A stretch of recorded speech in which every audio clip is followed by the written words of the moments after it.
Hi there. My name is Grace. I grew up in a small town called Cedar Hill, where winters came with sharp, icy winds, and summers smelled like fresh grass and warm apple pie. But my childhood memories were never quite as warm as those summer days. When I was 6, my brother Tyler was born. I remember the day vividly, not because it was joyful, but because it marked the beginning of something quiet and cold inside me. Mom and Dad were glowing. Carol and Dan Brooks, small-town couple turned proud parents of 2. The living room was dressed like a birthday party. Balloons floated near the ceiling. Streamers dangled from curtain rods, and a cake sat on the kitchen table, its white frosting spelling out, "Welcome, baby Tyler." I reached out for a paper plate, maybe hoping for a slice of cake before the guests arrived. Mom turned to me, her voice sharp, like the snap of a rubber band. "Do not touch anything, Grace. It is all for Tyler." She did not look at me. Her eyes were on the bassinet where my brother lay sleeping wrapped in a blue blanket with tiny bears on it. I stepped back. My hands felt too big, my feet too loud. That day, I stood in the corner and watched people coo over a baby who did not even know he was being celebrated. No one asked me how I felt. I was just the girl in the photo holding a balloon behind the couch. After that, it became clear to me that our house had only so much attention to give, and Tyler seemed to have inherited the spotlight like it was written in our family will.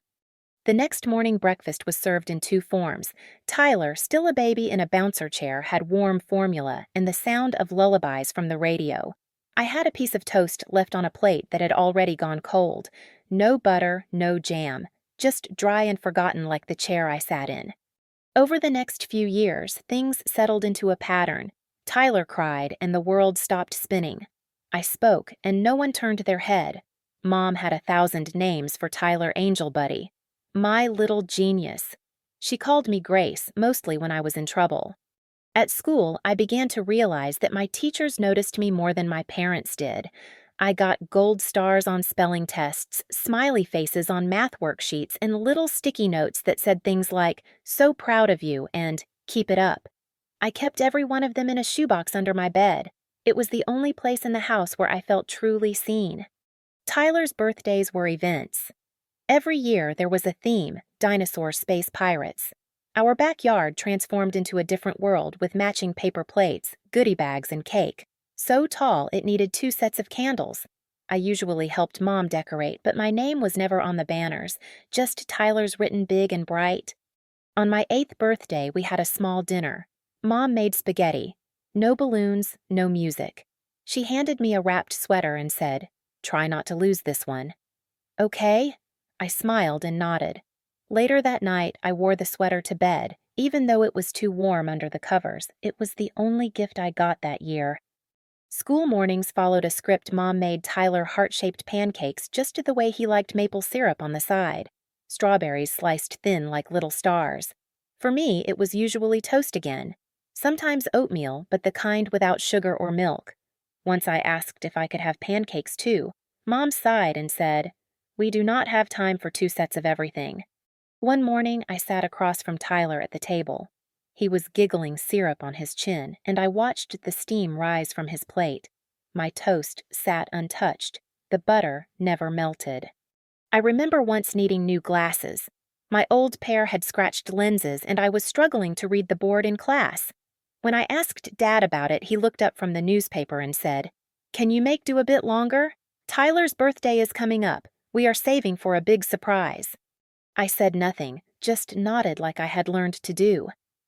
2 weeks later, Tyler got a shiny red scooter with flashing lights and a matching helmet. I squinted through my bent frames and watched him ride circles in the driveway. It was around that time I began to understand that love in our house was not something you felt, it was something you had to compete for. And I was losing. I tried harder. Got straight A's, won a poetry contest. Wrote an essay that got published in the school newsletter. I left it on the kitchen table with a sticky note that said, "Thought you might like this." It was gone by evening, but no one mentioned it. One Sunday, I overheard Mom on the phone with her sister Tyler's doing great in music class. "We might get him lessons." Grace. "Oh, she's doing fine." "Quiet kid." That word followed me everywhere. Quiet, I hated how it felt like something that did not need to be seen or heard, like wallpaper. Sometimes I stood outside my bedroom at night listening to my parents laugh with Tyler in the living room. I would pretend to get water just to be near them. Mom would glance over and say, "You should be in bed, Grace." So I would go. It is strange how a child learns to accept invisibility. It does not come all at once. It comes slowly, with every forgotten hug, every shrug in place of a smile. You stop expecting warmth. You stop asking. But the cold always lingers. That winter, Cedar Hill had the heaviest snowfall in a decade. Schools closed and the power went out for a night. We all sat around the fireplace wrapped in blankets. Tyler was curled in Mom's lap. Dad was reading to him by candlelight. I sat on the edge of the couch, knees to my chest, holding my own blanket like it was the only warmth I could count on. No one asked if I was cold. Looking back, I think I began forming who I was in those small, cold spaces, not out of bitterness, out of necessity. I learned how to comfort myself with books, how to cheer for myself when no one else did. I learned to find meaning in silence even when I craved noise. I did not know then what I would become, but I knew I would not stay in Cedar Hill forever. One day, I would step into the light, even if no one followed. By the time I was 11, I had stopped expecting my parents to notice things. I stopped holding up drawings at the dinner table or leaving tests with red A's on the counter, hoping someone would say something I still left them, though, quietly, as if maybe the evidence of my effort might speak louder than I could. Tyler was thriving, or at least that is what everyone said. He had started playing the violin in the school orchestra, and even though he spent most of his time plucking the strings like they were rubber bands, Mom said he was gifted. Dad bought him a new instrument that winter, a sleek, dark wood violin in a velvet case. I watched them open it together at the table while my leftover math quiz sat under my elbow, forgotten and face down. "Nice," Grace Mom had said, glancing at the quiz when she cleared the plates. Then she turned to Tyler and asked if he wanted to take lessons from someone in the next town over. Someone expensive, someone important. I learned early on that praise had an echo in our house. It rang for Tyler. For me, it was more like a cough in a hallway, brief and easily ignored. In middle school, I found a rhythm that worked for me. I joined the writing club. I spent lunch periods in the library. I stayed late after school, helping teachers organize supply closets or grade spelling quizzes for younger students. The hallways were quieter after 3:30. The noise went home with everyone else. I liked the silence. It gave me room to think. I started keeping a journal. Not one of those diaries with a lock and key, but a plain notebook where I wrote about things I noticed. The way Mrs. Patterson's voice softened when she read aloud. The way the sun hit the tiles in the cafeteria around noon. I wrote about how it felt to watch other kids get picked up by parents who carried flowers for school plays or balloons for spelling bees. I never had that, but I got used to waiting alone. In 7th grade, I entered an essay competition hosted by the state. The theme was Voices of the Future, and the prompt asked us to imagine who we wanted to be, what we wanted to stand for. I wrote about silence, about what it meant to grow up quiet in a loud world, how sometimes being unseen made you notice more, feel more, try harder. 3 weeks later, I received a thick envelope in the mail addressed to me, not to Carol Brooks, not to the Brooks family, just to Grace. Inside was a certificate and a formal invitation to attend the state finals in person. I was one of 10 students chosen from across the state, only one from our town. I ran to the kitchen where Mom was slicing vegetables at the counter. I held out the envelope like it was something glowing. "Look," I said, my voice barely containing the hope I had been swallowing for days. She glanced at it, skimmed the letter, and set it beside the sink. "That is nice, Grace. But we have Tyler's orchestra rehearsal that weekend, remember. You will have to find your own way there." She went back to chopping. Like nothing had just happened. Like this was not something huge. Something rare. I did not cry. I did not argue. I just nodded and walked to my room. That Saturday, I took a bus by myself. 2 hours, 1 transfer. I held my printed essay in a plastic folder, pressing it flat against my chest like a fragile treasure. The event was in a high school auditorium 3 towns away. I wore a plain blue dress that was slightly too tight at the shoulders and shoes that clicked loudly against the hallway floor. I watched other kids arrive in clusters, with parents, siblings, even grandparents. Cameras flashed, balloons bobbed in the air. One girl had her name printed on a banner. I sat in the third row on the left, alone. No camera, no clapping, just me. I did not win. But when they called out the honorable mentions, when they said my name over the microphone and handed me a certificate, I felt something spark inside. Not because they saw me, but because I had brought myself there. I had stepped into that room without anyone to hold my hand, and I had stood on my own feet. On the bus ride home, I looked at the empty seat next to me and made a quiet promise. One day I will leave Cedar Hill and I will not come back. I did not know when or how, but I knew it had to happen. At home, no one asked me how the event went.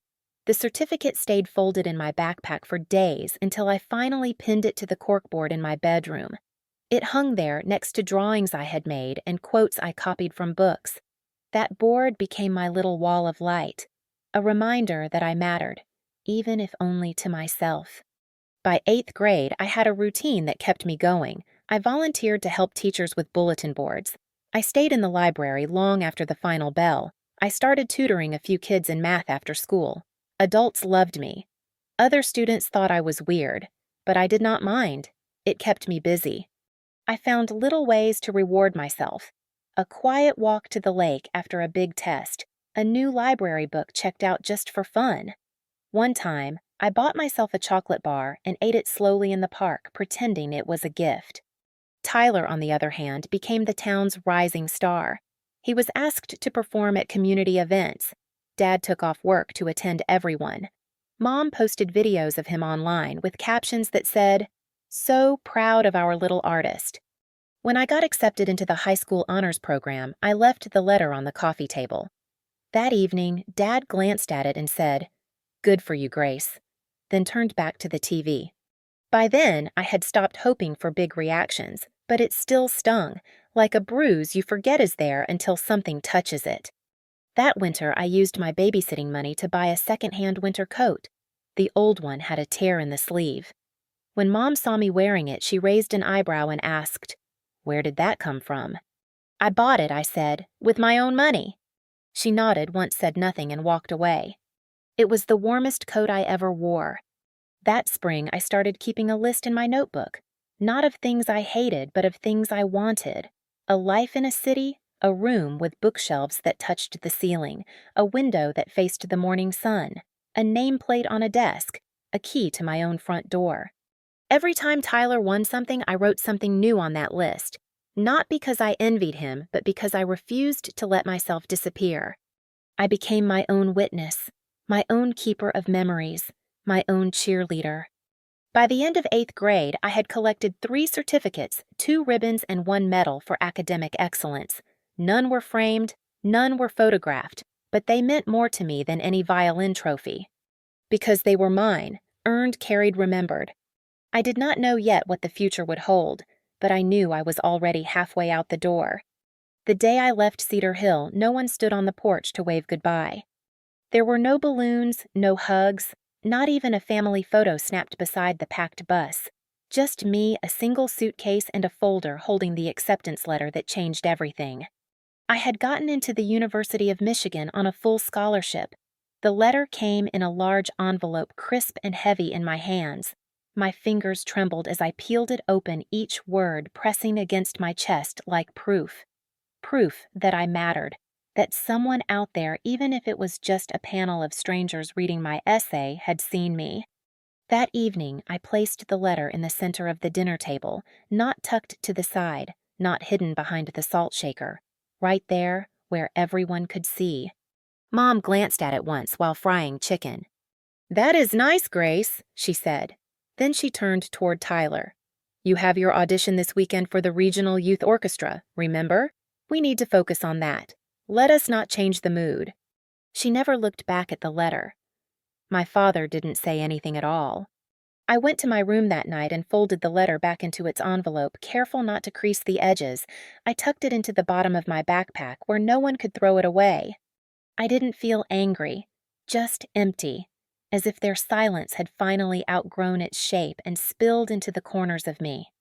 But on the bus, as the town faded into the window behind me, I felt something unexpected. Not grief, not guilt, but relief. I was finally leaving. College felt like walking into sunlight after living in shadow. No one knew me as someone's sister. No one compared me to Tyler. I wasn't the quiet one, I was just Grace Brooks. And for the first time, that was enough. I moved into a small dorm room with 2 twin beds and a window that overlooked the quad. My roommate Sierra was from Detroit. She had a loud laugh, a growing collection of novels, and zero tolerance for self-doubt. On our first night, she said, "You are allowed to take up space here, you know." I smiled but didn't answer. I didn't quite believe it yet, but I wanted to. Classes were challenging, but I loved the pace. I majored in marketing, drawn to the way strategy met storytelling. I sat in the front row, I asked questions, I read every page of every syllabus. One of my professors, Dr. Hendricks, had a habit of writing short notes on the backs of graded assignments. After my first presentation, she wrote, "Your clarity and insight are rare. You have a voice people should listen to." I read that sentence 5 times. Then I folded the page and kept it in the front pocket of my notebook. That became a habit. I collected affirming words like I used to collect gold stars in elementary school. Only now they were mine, earned through effort, not proximity. In my second semester, I took a part-time job at a coffee shop 2 blocks from campus. It wasn't glamorous, but I liked the routine. Opening shifts at 6 classes at 9, study sessions in the library until dark. There was something satisfying about earning my own money, buying my own notebooks, filling my dorm fridge with food I chose. Every small thing felt like a declaration. This is mine! I started learning how to live without permission. I rearranged my furniture the way I liked. I taped up postcards instead of family photos. I bought a lavender candle that reminded me of silence, not sadness. Sierra noticed how little I talked about home. "You never mention your parents," she said once. I shrugged. Not much to say. I heard from my mom maybe once a week, always by text, usually short and focused on Tyler. He performed at a fundraiser last night. He might get into the state conservatory. Did you see the video I sent? Not once did she ask about my classes, my job, my sleepless nights, or the pride I felt walking out of a lecture hall with an exam I knew I had nailed. Sometimes I replied, usually with a short message that is great, tell him congrats. Then I put my phone down and returned to whatever I had been doing. Not because I was trying to be cold, but because I was tired of waiting for questions that never came. College gave me what I didn't know I had been missing, a space to grow, without fear. Professors called on me because they valued my thoughts. Group partners looked to me for ideas. My name meant something on its own. One afternoon during a group project, we had to pitch a mock campaign for a fictional startup. I stood at the front of the classroom with my slides behind me, hands, steady voice, clear. Afterwards, a classmate leaned over and whispered, "You should be doing this for real." I smiled, and this time I believed it. When spring break came around, most of my classmates packed their bags and headed home or to warmer places. I stayed on campus and accepted an offer to assist a professor with a consumer behavior study. It meant early mornings, endless data entry, and sandwiches at my desk. But it also meant experience. A foot in the door, I wasn't going to let that pass.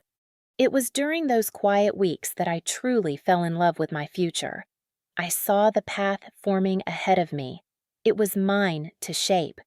And that realization was more comforting than any warm dinner or goodnight hug I had ever missed. Sierra came back from break with a sunburn and stories. I came back with a draft of my resume and an invitation to apply for an internship at a regional firm. When I mentioned it in a text to my mom, she replied 2 days later with, "That is nice. Tyler might perform at the governor's dinner next month." I didn't respond. Instead, I sat in the campus library that evening, surrounded by the soft tapping of keys and the rustle of turning pages. I opened my notebook to a fresh sheet and wrote, "I am not invisible anymore." In college, I found more than education. I found myself. I found that I liked walking alone through bookstores and cooking breakfast in silence. I liked late-night study sessions with classmates who challenged me. I liked being known for my mind. And slowly, I stopped needing to prove anything. Not to my parents, not to Tyler, not even to myself. Every sticky note from a professor, every compliment from a peer, every paycheck from the coffee shop reminded me I belonged here. Grace Brooks, the quiet girl from Cedar Hill, was no longer waiting to be seen.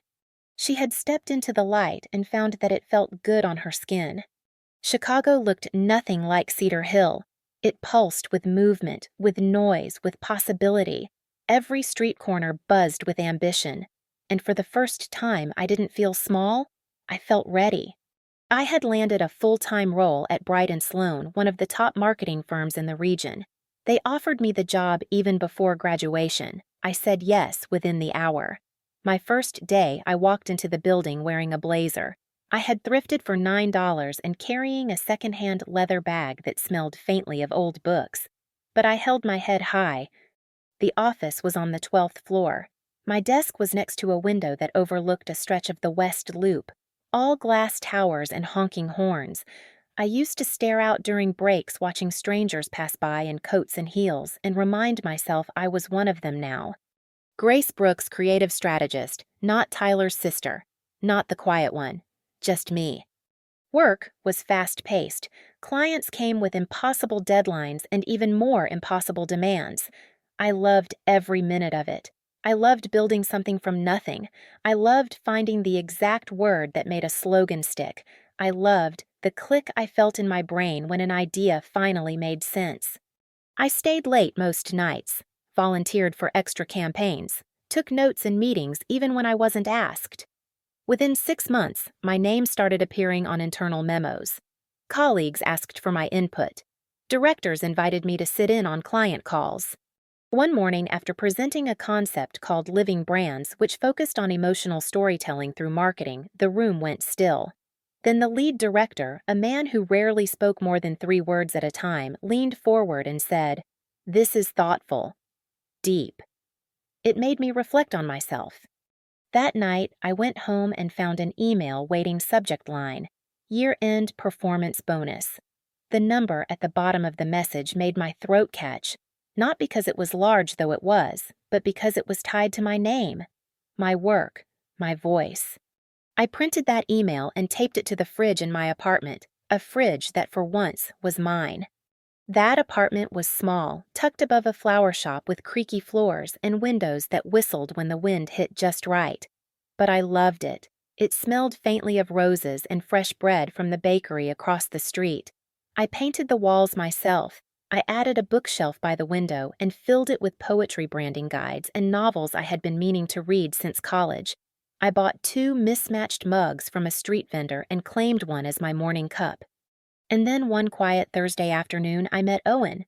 He walked into the office with a camera slung around his neck and a sketch pad in his hand. He was consulting on a visual campaign we were working on for a client launching a line of artisanal tea. I remember noticing the way he asked questions, not to fill silence but to understand. At first, our conversations were short, about lighting shot angles, color palettes. But after one late editing session, we ended up walking down the block together and he asked where I was from. I told him about Cedar Hill. I didn't sugarcoat it. He nodded thoughtfully and said, "So you built your own light." That sentence stayed with me longer than I expected. We started talking more. Coffee breaks turned into shared lunches. Shared lunches turned into long walks along the river after work. It wasn't sudden. It wasn't loud. It just grew. Steady and simple. Owen was a freelance photographer from Austin. He had a laugh that sounded like he meant it and a habit of capturing moments with his eyes before his lens. He listened when I spoke. Really listened. He never looked over my shoulder or checked his phone mid-sentence.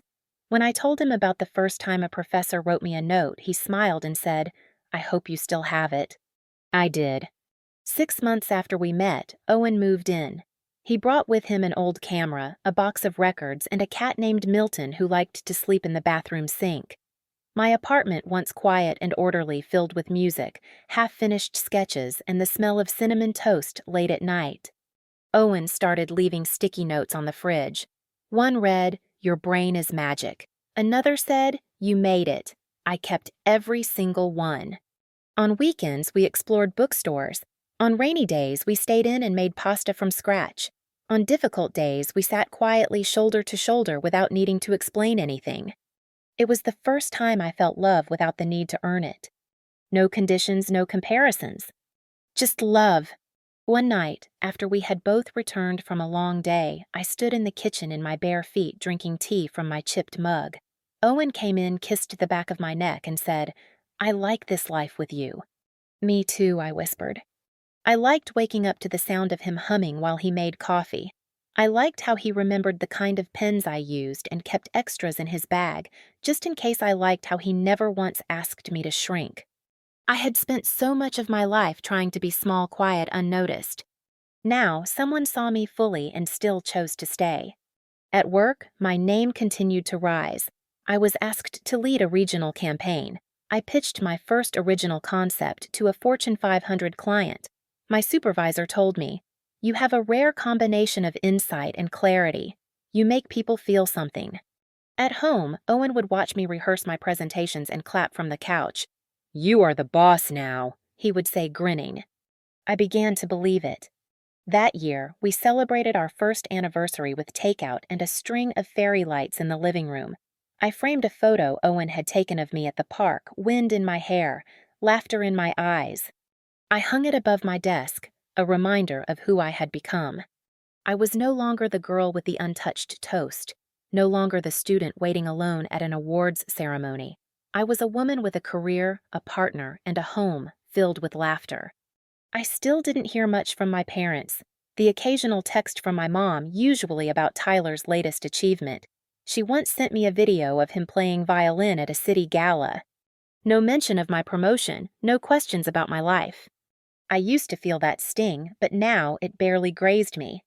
Because I had found my own chorus of applause, my own rhythm, my own kind of quiet, steady joy. And for the first time in my life, I didn't feel invisible anymore. When Noah was born, everything changed. I had been afraid of becoming a mother, afraid of repeating the mistakes that shaped me, afraid that somehow, without meaning to, I would pass along the same quiet ache that had followed me through childhood. But the moment they placed him on my chest, eyes squinting, fists clenched, breath trembling with his first cry, I knew I would do everything differently. Noah had Owen's eyes deep and gray like a storm cloud that never quite burst, but his smile came from me, wide, soft, full of light. He liked to curl his fingers around mine, even in sleep, as if holding on to something tethered him to the world. In those early months, our apartment became a different place. The lavender candle was replaced by bottles lined up on the kitchen counter. The bookshelf now had children's books tucked between strategy manuals and poetry. The fridge filled with sticky notes from Owen that read things like "Sleep when you can" or "You are doing amazing." I kept everyone. We played jazz at night to soothe Noah. Miles Davis and Ella Fitzgerald drifted through the rooms as I walked him up and down the hallway, his cheek resting on my shoulder. The soft rhythm became our lullaby. Owen sat on the couch editing photos late into the night, the glow of his laptop softening the dark. He always looked up when he heard me sigh. "Let me take him," he would say, reaching out his arms. Those moments were quiet, tender, a kind of peace I had never known before. I thought we were building something strong. I thought we were solid. But time has a way of testing foundations. When Noah turned 3, Owen received an offer to work on a documentary series in Seattle. It was a big deal. Career-changing. He hesitated at first, said it would only be 6 months and we could make it work. I told him to go. I believed that love could stretch. I wanted him to succeed just as much as I wanted my own success. At first it worked. Video calls every night, texts throughout the day, photos of Noah blowing kisses into the screen. Owen would smile and say, "I miss you both so much." But slowly, the calls became shorter. Texts went unanswered. His voice changed, less present, less certain. Then, one Tuesday evening, just after I had tucked Noah into bed and sat down with a cup of lukewarm coffee, my phone rang. It was Owen. His voice cracked as he said, "Grace, I think we need to talk." I stayed quiet. "I've met someone," he said. "It didn't start as anything, but now it is. And I thought you should hear it from me." I looked at the blank television screen across the room. I could see my own reflection. Still frozen. I didn't cry, I didn't yell, I just listened. He apologized. Said he would still be a father to Noah. Said he didn't want to disappear. That he was sorry for letting this happen. All I could think about was the hallway I had paced with our son in my arms, the jazz music still saved in my phone's playlist, the sticky notes still taped to the fridge curling at the edges. After the call ended, I sat on the kitchen floor, my hands around the coffee mug, my mind blank. I didn't fall apart. I couldn't. Noah would wake up in the morning asking for pancakes. He would want to build towers out of blocks and watch his favorite cartoons. He would look at me with wide eyes, trusting me to make everything feel safe. So I stayed strong. For him. When Owen came back to collect his things, it was quiet. No shouting, no dramatic scene, just two people moving around each other like ghosts. He kissed Noah's forehead and said, "I'll call you tonight, buddy." Noah nodded and hugged him like nothing had changed. But everything had. After he left, the apartment felt different, the silence heavier, the corners colder. The coffee mug Owen used every morning stayed on the shelf for a few days before I moved it to the back. I didn't throw it away, but I didn't want to see it anymore. I kept our routines the same. Breakfast daycare work, dinner cartoons bedtime. I read Noah 3 stories each night and kissed his forehead twice, just like always. One evening, as I tucked him in, he looked up at me and said, "Mommy, where's Daddy?" I took a deep breath. "Daddy had to go do work far away," I said gently, "but he loves you very much." Noah nodded slowly, then reached for his toy giraffe and hugged it close. That giraffe went everywhere with him. It had a frayed ear and a stitched-on smile. It reminded me that even small things, when loved enough, can carry you through. After Noah fell asleep, I walked into the living room and stood by the window. The city lights blinked in the distance. I wrapped a blanket around my shoulders and closed my eyes. I thought about my parents, about how they made me feel like a shadow, about how I had spent years wondering if I mattered. I thought about how I had promised Noah something better. And I meant to keep that promise. I would not let him grow up questioning his worth. I would not let him wonder if love was something he had to earn. He would know it, feel it every single day. A few weeks later, I found a new rhythm. Not perfect, but steady. Weekends at the park. Grocery runs with Noah helping push the cart. Evening walks around the block with him pointing at airplanes overhead. At work, I focused harder. I started sketching out ideas for a new campaign and pitched one that tied storytelling to consumer trust. My manager pulled me aside afterward and said, "You have something special, Grace." Those words stayed with me. Because even as one chapter closed, another one was quietly beginning. Not through grand gestures, not through fireworks, but through lullabies, through toy giraffes, through whispered, "I love yous" in the dark. My life didn't fall apart. It reshaped itself. And in the center of it stood my son. Steady, bright, worth everything. The morning after Owen moved out, the apartment was too quiet. Noah sat on the living room rug with his toy giraffe in one hand and a crayon in the other, scribbling a sun with too many rays. I watched him from the kitchen, my hands wrapped around a coffee mug that still smelled faintly of cinnamon. The space beside me at the table was empty. The whole room felt slightly off balance, like something had shifted but hadn't fully settled yet. I thought I would be alone in that moment, but I wasn't. That afternoon, I got a call from June Owen's mother. "Grace, I just wanted you to know," she said gently, "you and Noah are still part of this family, no matter what." I didn't speak at first. I hadn't expected kindness. Not then. But she waited quietly, her voice like a steady beam of light through a cracked door. "Thank you," I finally whispered. "I mean it." That weekend, Mark Owen's father showed up at our door with a bag of toys Noah used to keep at their house, a toy truck with chipped paint, a puzzle with one piece missing, and a small book about a squirrel who built a treehouse. He knelt down and held the truck out. "This little guy told me he missed you," Mark said, his voice soft. Noah squealed and hugged his grandfather like nothing had changed, and maybe for him, nothing had. The love was still there.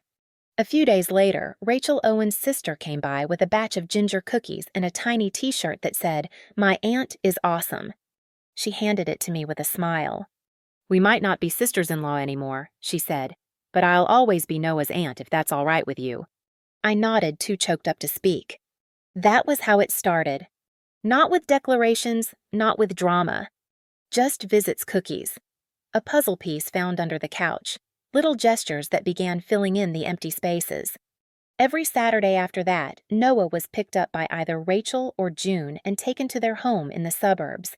It wasn't far, but it felt like a different world. A house with a garden, a dog named Toby, and a kitchen that always smelled like something warm was in the oven. June taught Noah how to mix cookie batter and roll dough into small balls with floured hands.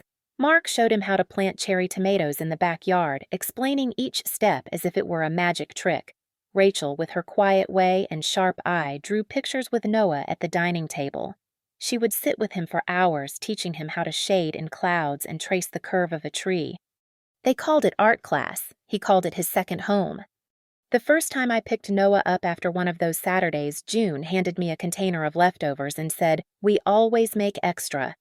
Mark waved from the garden with soil on his hands, and Rachel stood at the porch with her camera slung over one shoulder. "You should stay for dinner," June said, her eyes warm. I hesitated. For a second I almost said no, but then I looked at Noah, who was already pulling me toward the door, showing me a drawing he had made. It was a house with stick figures in the yard. One was me, one was him. The others I didn't even need names for. I knew who they were. Dinner was simple. Baked chicken roasted vegetables, apple pie from scratch.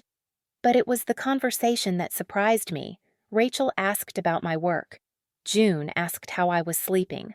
Mark told me a story about how Owen once tried to microwave a spoon in high school and nearly blew out the power. I laughed so hard I nearly dropped my fork. After we finished washing dishes, June placed a hand on my shoulder. "Grace, I know you're strong," she said, "but being strong doesn't mean you have to do everything alone." Her words echoed in my mind for days afterward. Because she was right. For so long I had been bracing myself against the world, carrying every weight alone. But now, here was a family that didn't ask me to explain. They just showed up. And I began to let them in. It wasn't sudden, it was gradual. I started staying for dinners more often. Rachel came by my apartment to drop off art supplies for Noah. Mark built a small planter box for our balcony, and Noah proudly grew one crooked tomato that he made us both taste even though it was sour. I found myself laughing more, sleeping better, breathing easier. One Saturday morning while I was folding laundry, Noah came over and showed me another drawing. This time it was a tree with long branches. Each branch had someone's name. "Look," he said, pointing to the names. "This one is Grandpa Mark. This is Grandma June. Aunt Rachel. This one's you. This one's me." "And what's the heart at the top?" I asked, smiling. "That's for all the love," he said. I pulled him into a hug and held him close, his head resting against my chest. My eyes stung, but I didn't cry. I just closed them and listened to his heartbeat. Strong, steady, loved. He was growing up in a different world than I had. A world where love didn't disappear when people left. A world where family wasn't about names on a family tree, but the people who planted the roots and watered them daily. For the first time, I didn't feel like a single parent trying to hold everything together. I felt part of something. Not because I was tied to them by law or by name, but because they chose me, just as I chose them. Chosen family, I realized, is not a consolation prize. It is a gift, one you get only when you learn to let go of the places where love came with strings. And I was ready to keep this one. The house was small, with white shutters and a front yard just big enough for Noah to run through barefoot. There was a sunlit room I turned into an office and a little patio where we could eat popsicles in the summer. I bought it with my first big promotion bonus, and every corner felt earned. It was quiet, peaceful, our space. Noah called it the happiness house. I called it home. It had been nearly 4 years since I had last seen my parents. 4 years of birthdays, missed texts ignored, and a silence I had stopped trying to fill. Then, one afternoon, just after we unpacked the last moving box, my phone rang. I didn't recognize the number at first, but I answered anyway. "Grace, it's your mother." Her voice was overly cheerful, like she was reading from a script. "We heard you bought a house. That's amazing. We would love to come visit if you don't mind." I paused long enough for her to feel it, but then I said yes. Partly out of curiosity, partly because of Noah. They arrived the next Saturday with a small gift bag and a box of ginger cookies. My mother hugged Noah like she hadn't forgotten his birthday 3 years in a row. My father complimented the kitchen, the rug, the fridge magnets that Noah had arranged to spell out a word he invented. "Grandpa, look," Noah said, pointing to the fridge. "That one means love plus silly." My dad chuckled, nodding politely. "That's clever," he said, before turning back to admire the backsplash. I stood at a distance watching. In the weeks that followed, they started calling more, offering to watch Noah for a few hours here and there, bringing pastries, talking about how proud they were of how far I had come. I wanted to believe it. I tried. But then came the small comments. "Your father's back has been acting up again. My mother mentioned during one visit. We might need to replace the mattress. It's expensive, of course." I sent some money. Not a lot, just enough to ease the guilt that still clung to me. Then came the roof repair, a late utility bill, dental work that couldn't wait, each request soft at first, wrapped in vague compliments and long pauses. I sent more money. Not because I felt obligated, but because part of me still wanted to believe they were trying, that this was a second chance. Then one day, a message arrived on my phone. My mom had seen a post I made on LinkedIn about leading a successful campaign. "Congratulations, sweetheart. By the way, your dad is thinking of getting a used SUV before winter. Much safer for driving. If you could help with the down payment, that would be amazing." I stared at the message for a long time. Not a single word about Noah. Not a thank you for anything I had already sent. Just another ask. I didn't respond. That night, while I folded laundry, Noah came into the room holding a toy robot. "Grandma gave me this today," he said. "She said it used to be Uncle Tyler's. She told me not to break it because he always took really good care of it." He looked up at me, his face serious. "I take care of my toys too, don't I?" A sharp, familiar feeling cut through my chest. "Yes, sweetheart," I said, kneeling beside him. "You take really good care of your toys, and I am proud of you, every single day." He smiled satisfied and ran off to play. I sat there, hands resting on a pile of socks, my thoughts unraveling faster than I could fold them.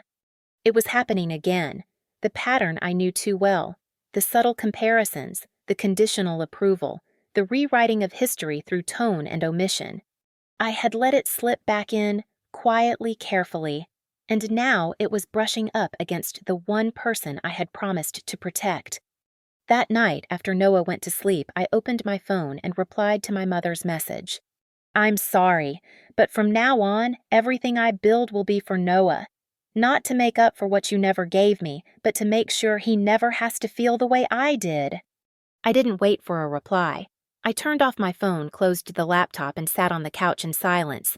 But it wasn't the heavy kind I used to carry. It was clean clear, like the air after a long storm.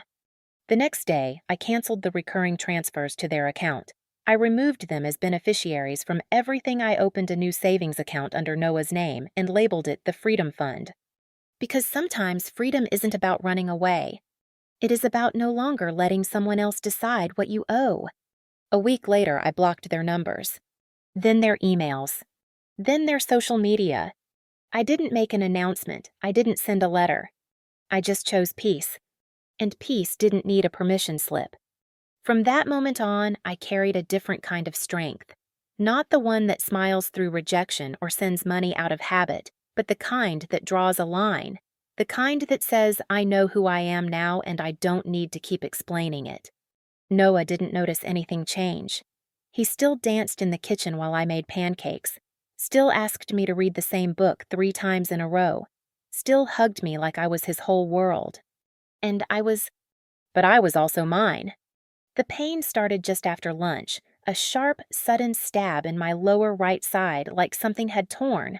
I was in the middle of presenting a new campaign to the leadership team, my slides still glowing on the conference room screen. One second I was speaking, the next, I was gripping the edge of the table, my voice swallowed by the pressure building behind my ribs. Someone asked if I was all right. I shook my head, unable to form words. Then, everything blurred, a chair pulled back, arms under mine, voices overlapping, someone dialing emergency services. By the time the ambulance doors closed, the pain had turned into a wave crashing over itself. I could barely keep my eyes open. "Miss Brooks," a voice said gently, "we suspect acute appendicitis. We need to operate immediately." Through the haze, all I could think about was Noah. It was a Tuesday preschool, ended at 3:30. He would be waiting by the gate, clutching his giraffe, looking for my car. "I need someone to pick up my son," I whispered. "Please, someone has to get him." They handed me my phone. My fingers trembled as I unlocked the screen and scrolled through the contacts. For one brief, foolish moment, I dialed my mother. She answered on the 4th ring. "Grace, what is it? I am just getting ready for Tyler's promotion dinner." "Mom," I said, my voice shaking. "I'm at the hospital. I need emergency surgery. Can you please pick up Noah from school? He's out at 3:30. There was a pause, too long. "Oh, I don't think I can," she said. "We're heading to the restaurant soon. Almost 60 people are coming. It's been a lot to plan." I bit my lip. The pain pulsed behind my eyes. "Mom, please, I'm lying in a hospital bed. He's your grandson." She sighed. "Grace, why do you always make everything complicated? Honestly, we can't handle him today. He's a handful. You know that." The line went silent. Then she hung up. I stared at the phone in my lap. I didn't cry. I didn't shout. I just felt it, the old, familiar emptiness, the same feeling I used to carry after birthday parties where Tyler got cake and I got cold toast, the same hollow ache I used to tuck under my pillow at night. Only now it wasn't just mine. It belonged to Noah, too. A nurse appeared at my side, asking if I had someone else to call. "Yes," I said, my voice steadier this time. "Yes, I do." I found Rachel's number and pressed call. She picked up immediately. "Rachel, I'm at the hospital, appendicitis, I need surgery. Can you pick up Noah? His school lets out at 3:30. "I'm already grabbing my keys," she said. "Just text me the address. He'll stay with me tonight, we've got him." My chest loosened for the first time in an hour. The surgery was quick. When I woke, the lights above me were soft and blurry. My mouth was dry.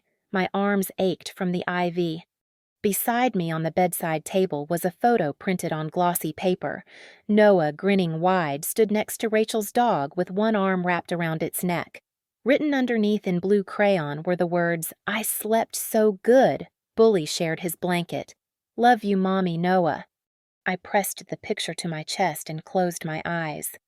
2 days later, Rachel came to pick me up. She had packed an extra blanket and a snack bag filled with apple slices and ginger chews. "Noah's good," she said as she buckled me in. "He's been asking about you, but we told him you're being fixed up by doctors like a superhero. He liked that." I smiled, but my throat was tight. As we drove back to my apartment, she glanced at me from the driver's seat.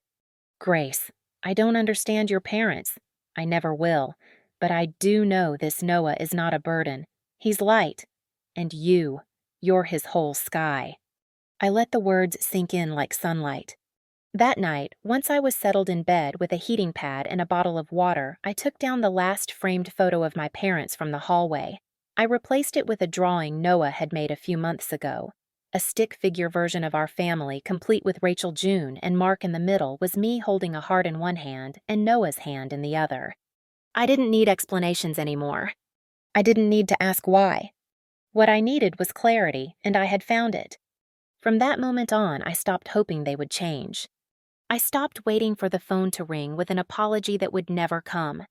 Instead, I focused on the door that had opened without question, the one Rachel had walked through without hesitation, the one where love didn't come in exchange for anything. Noah came home the next morning. He climbed into bed beside me, his giraffe tucked under one arm. "You're not broken anymore, right?" he asked. "No, baby, I'm healing," I said. He nodded, satisfied, and leaned his head against my shoulder. And for the first time in a long time, I felt like everything was going to be okay. Life with Noah settled into a rhythm that felt soft and steady. Mornings began with the scent of coffee and the sound of him humming while drawing at the kitchen table. Sunday dinners rotated between my house and June and Mark's, where Noah always insisted on sitting next to Rachel. The garden in the backyard grew more than tomatoes now. It held strawberries, a patch of wildflowers, and a small bench where Noah liked to sit and talk about the sky. I no longer flinched when the phone rang. I no longer waited for news or approval from people who had long ago shown me who they were. I had stopped checking old voicemails. I had stopped answering to expectations that never saw me clearly. What I had instead was something better, something real. One sunny afternoon in early October, we attended the fall festival at the Central Park. There were pumpkins lined up in rows, caramel apples on wooden sticks, and the smell of hay and cider floating through the breeze. Rachel walked beside us with her camera capturing Noah's face as he rode the pony with one hand in the air like a cowboy. Afterward, we sat in the grass with our snacks. Rachel handed me a photo she had just printed at the pop-up booth. It showed Noah mid-laugh, his eyes squinting in the sunlight, his arms wrapped around a pumpkin almost as big as he was. "You should frame this," she said. "It's the best one yet." That night, after Noah had his bath and was curled up in his pajamas, he brought out his crayons and a large sheet of paper. "What are you working on?" I asked from the couch. "A family tree," he said simply, tongue poking out in concentration. I watched as he drew a big tree with a thick trunk and long branches. Each branch had a name. He pointed as he wrote them out. "This one is you. This one's me. This is Grandpa Mark, Grandma June, Aunt Rachel. And this little one is for Max." Max was the dog Rachel had adopted a few months earlier. Noah insisted he counted. "And what's the heart in the middle?" I asked. "That's for all the love. So it stays in the tree forever," he said without looking up. When he was done, he showed it to me with pride. I looked closely. There were no names from the past. No Carol, no Dan, no Tyler. Just the people who had shown up, who had stayed, who had loved without conditions. I pulled him close and kissed the top of his head. "You made something beautiful," I whispered. He smiled and leaned into me. "I'm glad I have a real family," he said. "You do, baby, and so do I." Later that night, after he had fallen asleep, I sat by the window with the family tree in my lap. The moonlight made the crayon lines shimmer faintly, and I traced each branch with my fingers. It hit me then gently, but clearly I had become the person I needed as a child.